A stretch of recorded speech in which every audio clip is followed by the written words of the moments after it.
ఈరోజు బీసీ కులగణన మీద నిన్న అసెంబ్లీలో జరిగినటువంటి కార్యక్రమాన్ని మీరంతా కూడా చూశారు. ఎప్పుడైతే ఎలక్షన్స్ మొదలైనాయో అప్పుడు మన రాహుల్ గాంధీ గారు వచ్చి ఒక డిక్లరేషన్ ఇచ్చారు. తప్పకుండా బీసీ కులగణన జరగాలి అని చెప్పి వారు ఆదేశాలు ఇవ్వడం జరిగింది.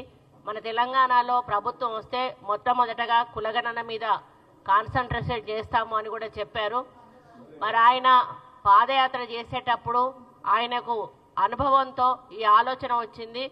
ఇప్పటి వరకు ఎక్కడా కూడా కులగణన అధికారికంగా జరగలేదు. గతంలో ఎప్పుడో బ్రిటిష్ కాలంలో జరిగితే ఆ తర్వాత 2011 సెన్సెస్నే మనం కంటిన్యూ చేస్తూ ఉన్నాము. కానీ అది ఉట్టి సెన్సెస్ మాత్రమే ఉంది, కానీ బీసీ కులగణన అందులో లేదు అనే విషయం అందరికీ కూడా తెలుసు.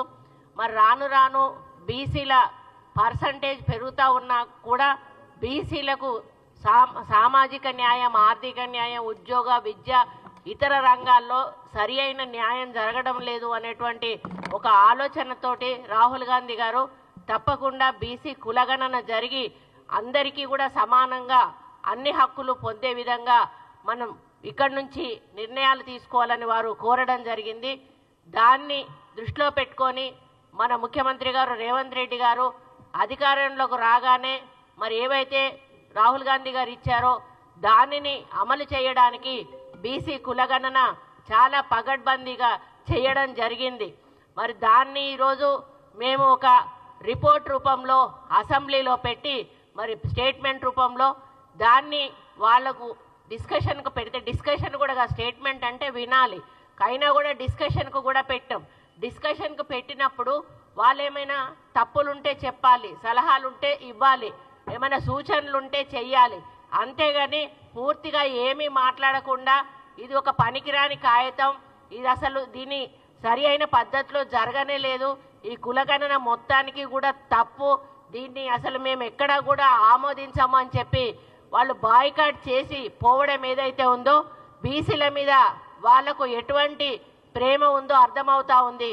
ఈరోజు మేము చేసినటువంటి ఈ సర్వేను అమలు చేస్తే మేమిస్తే చచ్చుకుంటా వాళ్ళు కూడా అంత పర్సంటేజు బీసీలకు ఇవ్వాల్సి వస్తుందనేటువంటి ఒక భయంతో దీన్ని పక్కకు పెట్టి మేము బాయ్కాట్ చేస్తూ ఉన్నాము, మా సమగ్ర కుటుంబ సర్వే కరెక్ట్ ఉంది, ఇది తప్పు ఉంది అని చెప్పి మాట్లాడుతూ ఉన్నారు. ఇప్పుడే ప్రభాకర్ అన్నట్టు మేము ఈరోజు రిపోర్ట్ వెంటనే బయట పెట్టాము, మేము చేసిన రిపోర్టు స్టేట్మెంట్ ద్వారా.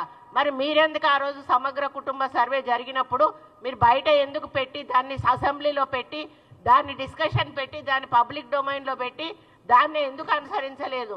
మీరు స్కూళ్ళు ఎడ్యుకేషన్ అడ్మిషన్స్ ఇచ్చారా, ఉద్యోగ అవకాశాలు ఇచ్చారా, లేకపోతే వాళ్ళకు లోన్స్ ఇచ్చారా? మరి ఈ విధంగా బీసీలకు రావాల్సిన హక్కులేమన్నా మీరు సమగ్ర కుటుంబ సర్వే జరిపించి ఇచ్చిన సందర్భం ఏమైనా ఉందా అని చెప్పి ఈ సందర్భంగా నేను అడుగుతా ఉన్నాను. ఈరోజు రాహుల్ గాంధీ గారు తలెత్తుకొని గర్వంగా చెప్తా ఉన్నారు, మా కాంగ్రెస్ పార్టీ ఉన్న తెలంగాణ రాష్ట్రంలో బీసీ కులగణన జరిగింది, అక్కడ మేము బీసీలకు న్యాయం చేస్తామని చెప్పి వారు చెప్పడం జరుగుతూ ఉంది. అదే క్రమంలో ఇక్కడ మేమందరం కూడా చాలా హ్యాపీగా ఉన్నాము. ఒక 2%, 3%, 5% ఉన్నటువంటి కులాలు మరి రాజకీయంగా, ఆర్థికంగా, సామాజికంగా అన్ని రంగాల్లో వెతుకుతూ ఉన్నప్పుడు దాదాపు 50% ఎక్కువ ఉన్నటువంటి బీసీలము మాత్రము ఎక్కడున్న వాళ్ళం అక్కడే ఉంటా ఉన్నాము. మనం అందరము కలిసి మరి కులగణన ద్వారా వచ్చిన పర్సంటేజ్ను మరి తప్పకుండా మాకు ఇవ్వాలి అనేటువంటి ఒక డిమాండ్తో రోజు ముందుకు వస్తూ ఉన్నాం.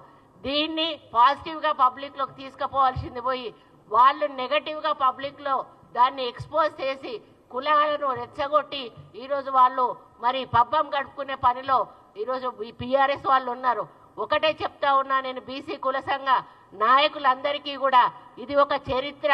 మరి ఎప్పుడో బ్రిటిష్ వాళ్ళ తర్వాత 2011 తర్వాత ఈరోజు రాహుల్ గాంధీ నాయకత్వంలో రేవంత్ రెడ్డి గారు చేసిన ఈ కులగణన చాలా ప్రతిష్టాత్మకమైనది, మన జీవితాలను మార్చేటువంటి కులగణన. దీన్ని మనం అందరం కూడా ఒప్పుకుంటే రేపు మనమే కాదు మన ఫర్దర్ జనరేషన్స్కు కూడా చాలా లాభం జరుగుతుంది. దీనివల్ల ఎన్నో ఉపయోగాలు ఉన్నాయి. ఆర్థిక సమానత్వం, విద్య, రాజకీయం, ఉపాధి, ప్రతి ఒక్క దాంట్లో కూడా దీని ద్వారా మనకు సమాన న్యాయం జరుగుతుంది. కాబట్టి ఈ కులగణను ఈరోజు బీసీలకు అనుకూలంగా ఉండాలని ఈరోజు మనం చేయడం జరిగింది. దయచేసి మరి వాళ్ళు వీళ్ళు చెప్పేటువంటి మాటలు పట్టుకొని మీరు పక్కదారి పట్టినట్టయితే ఇది అమలు కాకుండా అడ్డుకోవడమే లక్ష్యంగా ఈరోజు ప్రతిపక్షాలు ప్లాన్ చేస్తూ ఉన్నాయి. ఒకవేళ ఇది అమలు కాకుండా అడ్డుకుంటే జరిగే నష్టము మన బీసీలకే జరుగుతుంది, కానీ వాళ్లకు మాత్రం జరగదు. ఈ అవకాశాన్ని మనం వదులుకుంటే మళ్ళా ఎన్ని సంవత్సరాలైనా కూడా మళ్ళీ మనకు మన బీసీలకు హక్కు కల్పించుకునే అవకాశం అస్సలు కూడా రాదు అనే విషయాన్ని మీరు దయచేసి గ్రహించండి. ఇప్పుడే పొన్నమన్న అన్నాడు, ఇందులో ఏమైనా ఇప్పుడు ఏ తప్పు చేసినా ఏది చేసినా కూడా ఒకటో అరో ఎక్కడో చిన్న తప్పు జరుగుతుంది. 100% కూడా ఒప్పు ఎక్కడా కూడా జరగదు. ఇందులో ఏమైనా పొరపాట్లు జరుగుంటే దయచేసి తీసుకురండి. మీరు కులాల వారీగా తీసుకొస్తారా, గ్రామాల వారీగా తీసుకొస్తారా, మండలాల వారీగా తీసుకొస్తారా? ఏమైనా ఇబ్బందులు జరుగుంటే మరి ఇవి జరిగినాయి అని చెప్పినప్పుడు మళ్ళీ మేము